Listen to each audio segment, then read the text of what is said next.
pengutusan Allah terhadap para rasul itu bukanlah kewajiban baginya, bal bimahdil fadli, tetapi hal itu adalah karena murni fadl, murni karunia dan anugerah Allah Subhanahu wa ta'ala.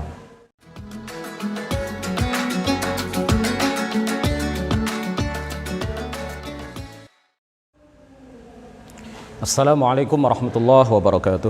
Waalaikumsalam warahmatullahi wabarakatuh. Bismillah, alhamdulillah, wassalatu wassalamu ala sayyidina Muhammadir Rasulillah wa ala alihi wa sahbihi wa mawalah wa la hawla wa la quwwata illa billah. Amma ba'd. Kita awali dengan ihda surat al-Fatihah ila asyrafil nabiyina Muhammadir Rasulillah sallallahu alaihi wasallam wa alihi wa dhurriyyatihi wa azwajihi wa ahli baitihi al-kiram wa ila arwahi ikhwanihi minal anbiya'i wal mursalin was sahabati wat tabi'in wal awliya'i salihin wal ulama'il 'amilin wal malaikatil muqarrabin wal mujahidin fi sabili rabbil alamin wa ila al musannifin al mukhlisin nakhussu khususan ila sultanil awliya' Syekh Abdul Qadir al-Jilani wa sultanil awliya' al-Imam Ahmad ar-Rifa'i al-Kabir wa silsilatul rijal at-tariqati ar-Rifa'iyah wa silsilatul rijal at-tariqati al-Qadiriyah wa silsilatul rijal at-tariqati an-Naqshbandiyah وسلسلة رجال الطريقة العلوية وإلى أرواح المسلمين والمسلمات والمؤمنين والمؤمنات من مشارق الأرض إلى مغاربها برها وبحرها خصوصا آبائنا وأمهاتنا وأجدادنا وجداتنا ومشايخنا ومشايخ مشايخنا وأساتذتنا وأساتذة أساتذتنا ونخص خصوصا إلى شيخ مشايخنا الشيخ محمد هاشم أشعري والشيخ عبد الوهاب حسب الله والشيخ بالصري شنصوري والشيخ عبد العزيز مشهوري والشيخ عبد المهيمن نور وسائر مشايخنا وأساتذتنا ونخص خصوصا إلى من فتح ونشر الإسلام في هذه القرية ونخص خصوصا إلى مؤلف هذا الكتاب وإلى أولادنا بنية أن يجعلهم الله صالحين والصالحات وبنية التوفيق والتيسير وبنية قضاء جميع الحاجات والديون وبنية الشفاء والنصر على الأعداء وقبول الدعاء ونيل كل سول ورؤية الرسول وشفاعة الرسول ومرافقة الرسول في الآخرة ولرضاء الله. الفاتحة. أعوذ بالله من الشيطان الرجيم. بسم الله الرحمن الرحيم. الحمد لله رب العالمين الرحمن الرحيم مالك يوم الدين إياك نعبد وإياك نستعين اهدنا الصراط المستقيم صراط الذين أنعمت عليهم غير المغضوب عليهم ولا الضالين آمين. Untuk materi yang kemarin kita ulang sekarang karena kemarin rekamannya kurang bagus ya. Jadi nanti kita hapus, yang rekaman kemarin kita hapus, materinya kita ulang sekarang. Jadi ini adalah pertemuan ke 35. Kita telah sampai pada bab an-nubuwat. Kita telah menyelesaikan tentang al-ilahiyat, hal-hal yang berkaitan dengan ketuhanan dari kajian kitab Matan Jauharah At-Tauhid karya Syekh Ibrahim Al-Laqani. Malam ini kita telah sampai pada pertemuan ke-35. Kita mulai pembahasan bait nazam ke-57. Mulai bait nazam ke-57 dan beberapa nazam berikutnya ini menjelaskan tentang an-nubuwat, hal-hal yang berkaitan dengan kenabian. Qala al-muallifu rahimahullahu ta'ala wa nafa'ana bihi wa bi'ulumihi wa amaddana bi amdadihi wa afadha alaina min barakatihi amin. Wa minhu irsalu jami'ir rusli fala wujuba bal bi mahdhil fadli lakin bidha imanuna qad wajaba fada' hawa qaumin bihim qad la'iba. Wa minhu ay min afradil jaizil aqli, di antara hal-hal yang jaiz aqli, secara akal mungkin terjadi dan mungkin tidak terjadi, secara akal dapat dibayangkan adanya dalam satu kesempatan dan dapat dibayangkan ketiadaannya dalam waktu yang lain. Itu al-jaizul aqli. Di antara hal-hal yang jaiz aqli atau mungkin aqli adalah irsalu jami'ir rusli, pengutusan Allah terhadap seluruh rasul di kalangan manusia, mulai dari Adam, di mana beliau adalah seorang nabi sekaligus rasul, sampai pungkasan para nabi, yaitu nabi kita, Nabi Agung Muhammad sallallahu alaihi wasallam, yang merupakan nabi dan rasul yang paling tinggi derajatnya, yang paling mulia, paling utama. Allah Subhanahu wa taala mengutus para nabi untuk menyampaikan, untuk mengajak, menyeru umat manusia menyembah hanya kepada Allah Subhanahu wa taala dan tidak menyekutukannya dengan sesuatu apapun. Dan agar mereka meninggalkan hal-hal yang diharamkan, melakukan hal-hal yang diwajibkan. Jadi para rasul, para nabi adalah teladan bagi para manusia, baik dalam urusan agama mereka maupun dalam urusan dunia mereka. Nah, ada sebagian aliran yang mengingkari diutusnya para rasul. Ada sebagian aliran yang ngaku Islam, tetapi mereka mengatakan bahwa diutusnya para rasul itu adalah sesuatu yang tidak penting, atau bahkan sebagian dari mereka mengingkari sama sekali. Nah, mereka ini jelas bukanlah bagian dari ahlus sunnati wal jamaah. Fala wujuba, maka bukanlah kewajiban pengutusan Allah terhadap para rasul itu bagi Allah. Pengutusan Allah terhadap para rasul itu bukanlah kewajiban baginya. Bukanlah kewajiban baginya, karena Allah tidak berkewajiban melakukan apapun. Allah tidak berkewajiban melakukan apapun. Yang punya kewajiban adalah kita, karena kita ini diperintah dan dilarang oleh Allah. Kita diperintah melakukan berbagai hal. Kita dilarang oleh Allah melakukan berbagai hal. Yang punya kewajiban itu kita, karena kita ada yang memerintah dan ada yang melarang, yaitu Allah Subhanahu wa taala. Sedangkan Allah itu tidak ada yang memerintahnya, tidak ada yang melarangnya. Siapa yang memerintah Allah? Tidak ada. Siapa yang melarang Allah? Tidak ada. Jadi yang punya kewajiban itu hanyalah hamba yang memiliki zat yang memerintahnya, yang memiliki kewajiban. Saya ralat. Yang memiliki kewajiban, yang berkewajiban melakukan berbagai kewajiban itu adalah seperti kita, ya, yang dilarang dan diperintah oleh Allah. Ya, kita ini kan dilarang melakukan berbagai hal dan diperintah melakukan banyak hal, kan gitu. Makanya kita ini punya kewajiban. Nah, kalau Allah, siapa yang memerintahnya? Siapa yang memerintahkannya melakukan sesuatu? Dan siapa yang melarangnya dari sesuatu, misalkan? Tidak ada. Makanya Allah itu tidak berkewajiban melakukan apapun. Allah tidak wajib melakukan apapun, termasuk mengutus para rasul. Itu bukan kewajiban bagi Allah Subhanahu wa taala. Allah juga tidak berkewajiban memberikan nikmat kepada kita. Allah juga tidak berkewajiban melakukan yang terbaik bagi kita. Ya, terserah Allah Subhanahu wa taala, kita mau diapakan terserah. Allah tidak wajib memberikan pahala kepada orang yang melakukan ketaatan kepadanya. Allah juga tidak wajib menyiksa orang-orang yang bermaksiat kepadanya. Kalaulah Allah Subhanahu wa taala memberikan nikmat kepada kita, maka itu adalah murni karunia darinya.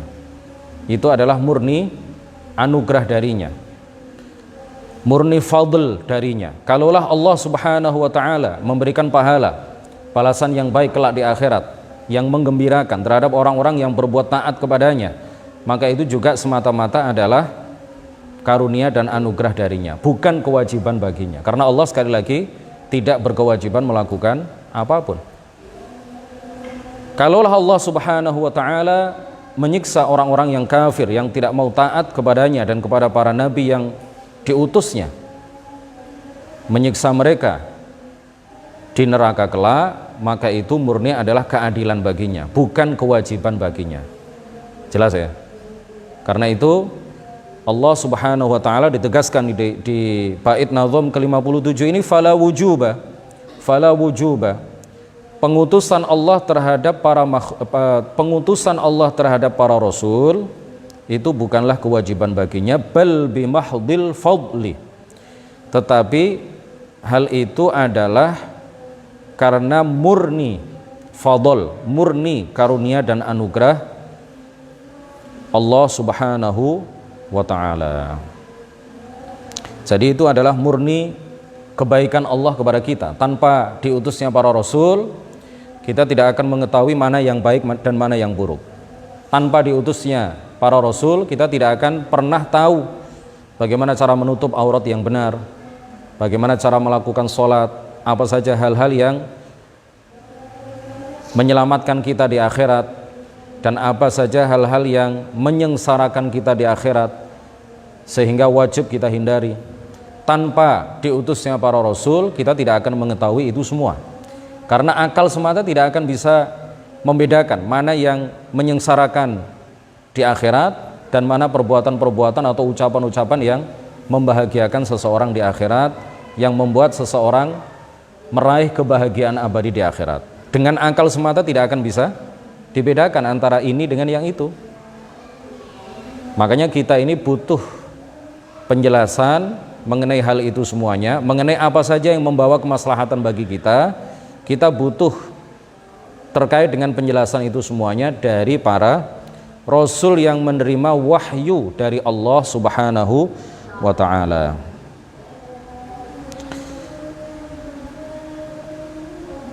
Lakin bidza imanuna qad wajaba. Lakin bidza, tetapi bidza dengan hal ini, yaitu dengan diutusnya para nabi dan para rasul, imanuna qad wajaba. Kita wajib, iman kita qad wajaba, ya, telah menjadi wajib. Artinya kita wajib mengimani akan hal itu. Kita wajib mengimani bahwa Allah mengutus para nabi, para rasul. Kita wajib mengimani para nabi bahwa mereka adalah utusan Allah Subhanahu wa ta'ala. Jadi pengutusan Allah terhadap para nabi itu bukan kewajiban baginya, tetapi itu adalah sesuatu yang mungkin terjadi dan mungkin tidak terjadi. Itu adalah sesuatu yang secara akal mungkin terjadi dan secara akal mungkin tidak terjadi. Tetapi hal itu sudah terjadi. Diutusnya para rasul itu kan sudah terjadi, maka wajib bagi kita untuk mengimani para rasul. Ya, tetapi bagi Allah itu bukanlah kewajiban baginya. Allah Subhanahu wa ta'ala berfirman di dalam Al-Quran, fa'aminu billahi wa rusulih, maka berimanlah kalian kepada Allah dan para rasulnya. Dalam surat Al-Baqarah ayat 285, kullun amana billahi wa malaikatihi wa kutubihi wa rusulih, dan seterusnya. Setiap orang mukmin itu semestinya adalah dia beriman kepada Allah, kepada para malaikatnya, kepada kitab-kitabnya, dan kepada para rasulnya. Jadi sekali lagi, Allah mengutus para nabi itu bukan kewajiban baginya, tetapi ini adalah contoh dari al-jaiz al-aqli. Ini adalah contoh dari al-mumkin al-aqli, sesuatu yang mungkin terjadi secara akal dan mungkin tidak terjadi. Tetapi karena Allah sudah mengutus para nabi, ya, hal itu sudah terjadi, maka kita wajib mengimani para rasul itu bahwa mereka adalah para utusan Allah Subhanahu wa ta'ala. Fada' hawa qaumin bihim qad la'iba. Fada', maka tinggalkanlah hawa qaumin, hawa nafsu sekelompok orang yang mengikuti nafsu mereka sehingga mereka tersesat dari jalan yang benar.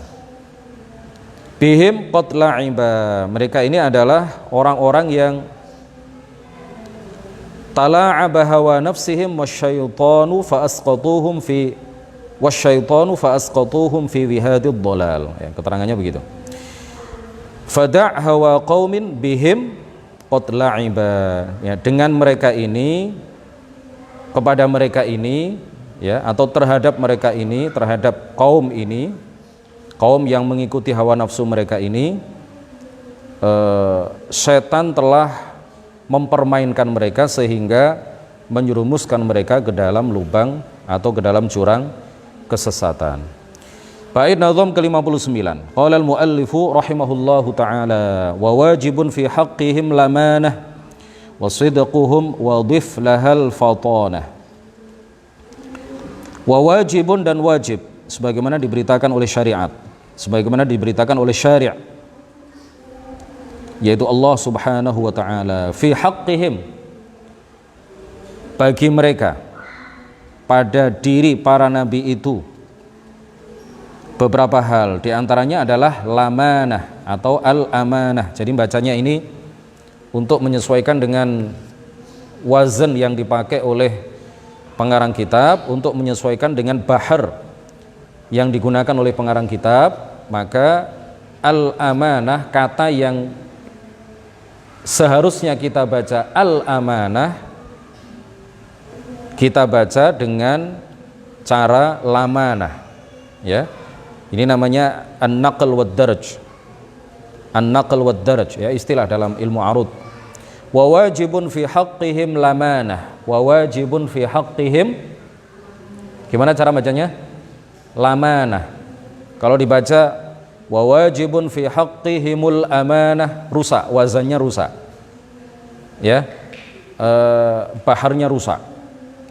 Jadi yang benar kita baca wa wajibun, karena darurat syair, darurat nazam, maka kita baca apa? Wa wajibun fi haqqihim lamanah wa sidquhum wa dhif lahal fatanah. Wa wajibun, dan wajib, wajib seperti diberitakan oleh Allah Subhanahu wa taala secara syara', wajib pada diri para nabi itu beberapa hal, diantaranya adalah apa? Sifat al-amanah. Apa itu al-amanah? Apa? Bisa dipercaya, baik dalam ucapan, dalam tindakan, maupun dalam ahwal, fil aqwali wal af'ali wal ahwali, baik dalam ucapan maupun dalam tindakan maupun dalam keadaan. Fala yatalabbasuna bil ma'siyati as-saghirati allati tadullu ala khasasati an-nafs wa dana'atiha, sehingga tidak ada satupun nabi, satupun rasul itu yang melakukan dosa kecil yang mengandung unsur kehinaan jiwa. Seperti apa? Mencuri pandang seorang perempuan yang bukan mahramnya dengan diiringi syahwat, dengan disertai syahwat. Ini tidak mungkin dilakukan oleh seorang nabi, karena para nabi itu memiliki sifat apa? Amanah. Mereka tidak akan berkhianat kepada Allah dengan melakukan dosa kepadanya, walaupun itu dosa kecil, ya, yang melambangkan atau yang ada unsur di dalamnya kehinaan jiwa. Melihat seorang perempuan yang bukan mahram dengan syahwat itu adalah dosa kecil, tetapi hal itu menunjukkan bahwa pelakunya hina jiwanya, ya, keruh hatinya. Dan hal itu tidak mungkin dilakukan oleh seorang nabi. Begitu juga para nabi, tidak ada satupun di antara mereka yang melakukan dosa-dosa besar. Ya, dosa kecil saja tidak, apalagi melakukan dosa besar, baik sebelum maupun setelah menjadi nabi, baik sebelum diangkat menjadi nabi maupun setelah diangkat menjadi nabi. Tidak ada satupun mereka yang melakukan dosa besar. Tidak ada satupun di antara mereka yang berzina. Tidak ada satupun di antara mereka yang ingin berbuat zina. Tidak benar kalau dikatakan bahwa Nabiullah Yusuf alaihi salam pernah punya keinginan untuk melakukan zina. Sama sekali tidak ada keinginan.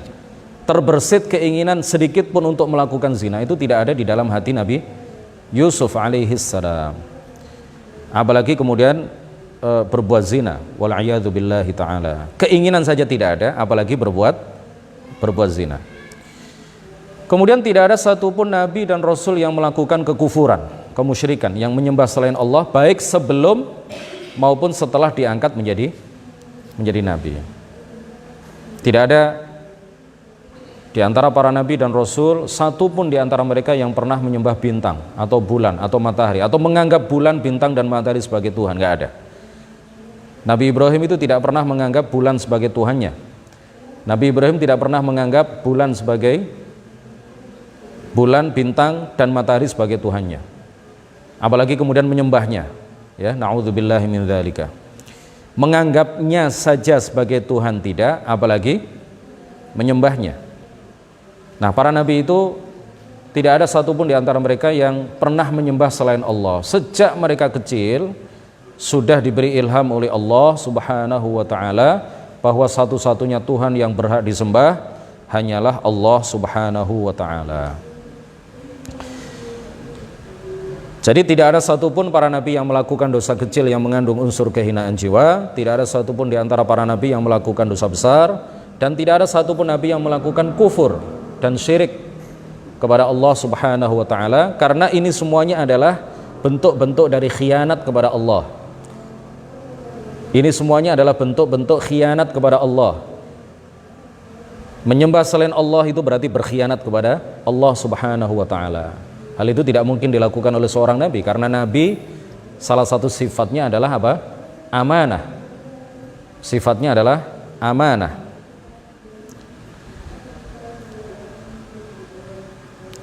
Mereka juga tidak akan meninggalkan dakwah. Ya, para nabi, para rasul itu diperintahkan oleh Allah untuk menyebarkan dakwah, untuk menyebarkan Islam, untuk menyeru masyarakat dan umat manusia menyembah hanya kepada Allah Subhanahu wa taala. Mereka tidak akan pernah meninggalkan dakwah itu dengan sebab apapun, karena mereka memiliki sifat amanah. Mereka tidak akan berkhianat kepada Allah lalu bermalas-malasan tidak mau berdakwah kepada Allah Subhanahu wa taala, tidak mau berdakwah mengajak orang melakukan kebaikan untuk menyembah kepada Allah dan meninggalkan hal-hal yang dilarang oleh Allah Subhanahu wa taala. Mereka juga ketika dimintai nasihat oleh seseorang, ketika dimintai ada orang yang konsultasi terkait dengan kehidupan rumah tangganya, terkait dengan hubungannya dengan tetangga, terkait dengan interaksinya dengan masyarakat sekitar, maka para nabi itu akan memberikan jawaban dengan penuh amanah sesuai dengan apa yang Allah wahyukan kepadanya.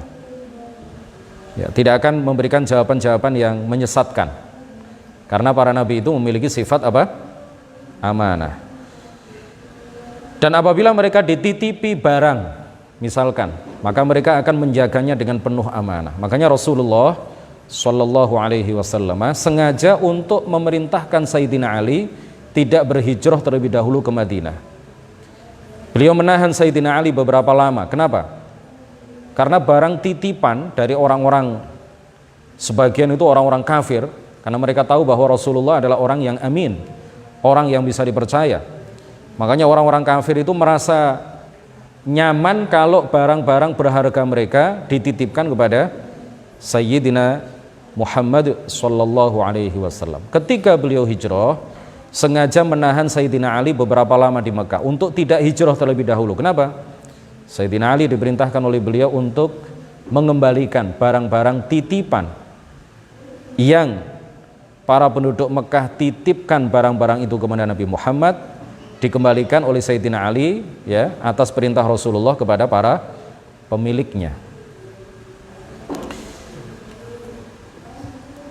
Wa mithlu dha tablighuhum lima atau wa yastahilu didduha kama rawaw.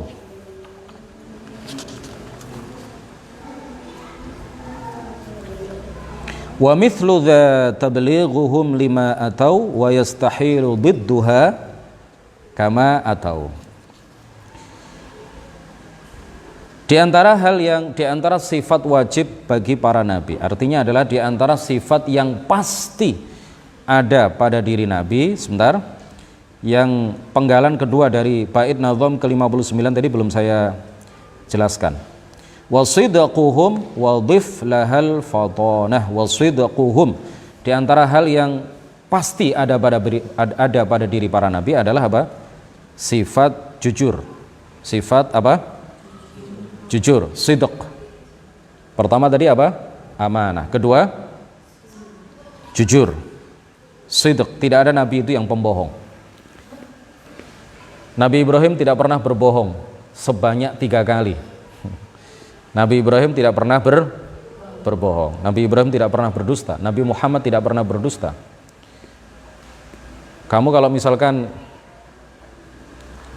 ada orang yang mengatakan ayahmu pernah berbohong walaupun hanya 3 kali, kamu rela apa tidak? Kamu rela apa tidak? Sebagai anak, ayah kamu dituduh sebagai pendusta, pembohong, walaupun berbohongnya itu tidak sering, tidak selalu, tetapi hanya 3 kali. Kamu rela sebagai anak, kamu rela apa tidak menerima tuduhan seperti itu? Enggak rela. Saya tidak pernah melihat ayah saya berbohong, saya tidak pernah tahu ayah saya pernah berbohong. Apalagi Nabi Ibrahim itu adalah Nabi yang paling tinggi derajatnya, nomor 2 setelah Nabi Muhammad sallallahu alaihi wasallam. Jadi Nabi Ibrahim, Mas Hafid, Nabi Ibrahim tidak pernah berbohong. 1 kali, 2 kali, 3 kali, berapa kali pun, ya, walaupun hanya 1 kali, Nabi Ibrahim tidak pernah berbohong. Adapun ayat yang menceritakan tentang doa Nabi Ibrahim alaihi salam, waj'al li lisana sidqin fil akhirin, yang seakan-akan ayat ini menceritakan bahwa Nabi Ibrahim itu pernah berbohong pada masa-masa sebelum dia membaca doa ini. Ya, arti dari ayat ini sebagaimana diterangkan oleh para ulama tafsir tidaklah seperti itu. Ayat ini tidaklah berarti Nabi Ibrahim pernah berbohong kemudian berdoa kepada Allah agar menjadikan lisan beliau jujur. Ayat ini seakan-akan memiliki makna bahwa Nabi Ibrahim dulunya pernah berbohong, lalu berdoa dengan doa ini agar lisan beliau dijadikan jujur oleh Allah Subhanahu wa taala. Ayat ini seakan-akan maknanya seperti itu, tetapi menurut penjelasan para ulama tafsir artinya tidaklah demikian.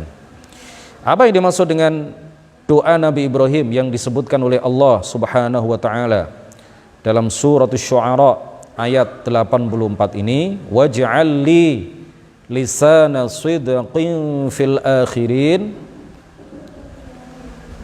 artinya adalah ij'al li ya Rabb thana'an hasanan wa dzikran jamilan fil umamil lati taji'u ba'di. Jadikanlah aku, wahai Tuhanku, wahai Allah Subhanahu wa taala, menjadi buah tutur yang baik di kalangan umat-umat yang datang setelahku. Jadikanlah aku, jadi ayat ini memiliki makna apa? Ini adalah doa yang dipanjatkan oleh Nabiullah Ibrahim alaihi salam kepada Allah. Jadikanlah aku sebagai buah tutur yang baik, sebagai orang yang disebut kebaikannya, yang dipuji kebaikannya oleh umat-umat yang datang setelahku.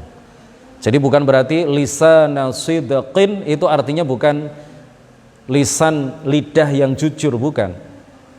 Bukan berarti Nabi Ibrahim memohon kepada Allah agar Allah menghilangkan lisan beliau yang pendusta itu diganti dengan lisan yang jujur, bukan. Itu arti yang tidak dikehendaki oleh ayat ini. Dan arti seperti itu tidak ada para ulama yang menyebutkannya. Jadi yang dimaksud waj'al li lisana sidqin fil akhirin, jadikanlah aku sebagai orang yang dituturkan kebaikannya, dipuji-puji kebaikannya pada umat-umat setelahku. Atau menurut sebagian ulama tafsir, ai ij'al li dzalika fi ummati Muhammadin sallallahu alaihi wasallam. Jadikanlah aku sebagai orang yang dituturkan kebaikannya di kalangan umat Nabi Muhammad sallallahu alaihi wasallam. Adapun hadis yang lafadznya berbunyi lam yakdzib Ibrahimu illa thalatha kadzabat, adapun hadis yang lafalnya berbunyi lam yakdzib Ibrahimu illa thalatha kadzabat, hadis ini dinyatakan sebagai hadis yang tidak sahih oleh sebagian ulama. Sebagian ulama mengatakan bahwa hadis ini sahih, tetapi artinya ditakwil. Artinya bukan berarti Nabi Ibrahim tidak pernah berbohong kecuali 3 kali. Artinya tidak seperti itu. Jadi yang dimaksud bohong di sini apa? Ay annahu ata bima suratuhu suratu kadzibin wa huwa fil haqiqati shidqun wa shawab. Artinya Nabi Ibrahim alaihi salam pernah mengucapkan sesuatu yang zahirnya itu sepertinya adalah kedustaan, tetapi kalau dicermati dengan seksama, hal itu bukanlah kedustaan, hal itu bukanlah kebohongan. Dan ini sudah pernah saya jelaskan secara panjang lebar ketika saya mengkaji kitab sebelumnya, yaitu kitab Aqidatul Awam. Silakan dilihat kembali di YouTube ya, di YouTube-nya NU Online atau di YouTube pribadi saya, Nur Rahmat Abu Nabil. Kemudian juga tidak benar apa yang dikatakan di sebagian kitab bahwa Nabi itu boleh melakukan satu kedustaan kalau hal itu berkaitan dengan urusan dunia. Nggak benar itu ya, tidak benar jika dikatakan bahwa Nabi itu boleh melakukan 1 kali kedustaan jika hal itu berkaitan dengan urusan dunia. Ya, cerita itu tidak benar, keterangan seperti itu tidak benar.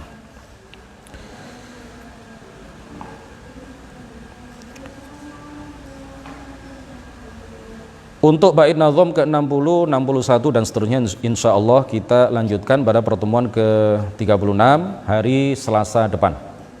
Hari Selasa depan. Mudah-mudahan menjadi ilmu yang bermanfaat, mudah-mudahan menjadi keterangan yang barokah. Ini karena gantian ada lagi yang mau live streaming di FB-nya NU Online ya, Ustadz Muntaha.